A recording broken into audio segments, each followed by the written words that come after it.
সেই রাতে আসলে কি ঘটেছিল সব সত্য যেন কোনো কিছু যেন লুকোনো যাবে না।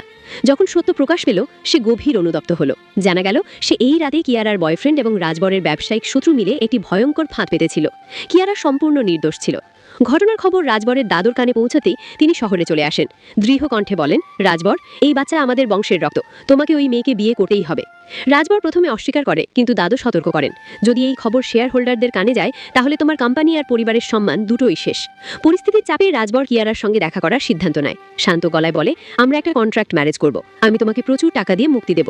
চোখের দিকে তাকিয়ে দৃঢ় কণ্ঠে বলে, আমার তোমার টাকার প্রয়োজন নেই, আমি আমার সন্তানকে নিজের মতো বড় করতে পারবো। তবুও মায়ের অসুস্থতার কথা ভেবে ভারাক্রান্ত মনে রাজি হয়ে যায়। খুশি হয়ে বলেন, আগামকাল রাজবর নিজেই তার বাড়িতে বিয়ের প্রস্তাব নিয়ে যাবে। কিয়ারা উচ্ছ্বসিত হয়ে বলে, আমি আগে বাড়ি গিয়েই সুখবর জানাই।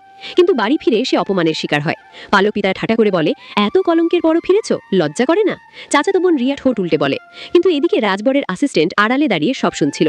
সঙ্গে সঙ্গে রাজবরকে ফোনে জানায়। কিয়ারের জন্য খুব আফসোস হচ্ছিল, কাল আমি নিজেই যাব।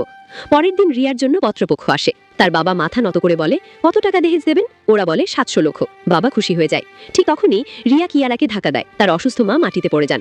রেগে বাবা চিৎকার করে বলে, আমি কি পাপ করেছিলাম, যেমন মেয়ে পেয়েছি? ঠিক সেই মুহূর্তে বাইরে থেকে শোনা যায় একের পর এক গাড়ির আওয়াজ। গ্রামবাসী হতবাক, এত বড় কে এসেছে? তারপর দরজা খুলে দেখা যায় রাজবর নিজে নেমে আসছে।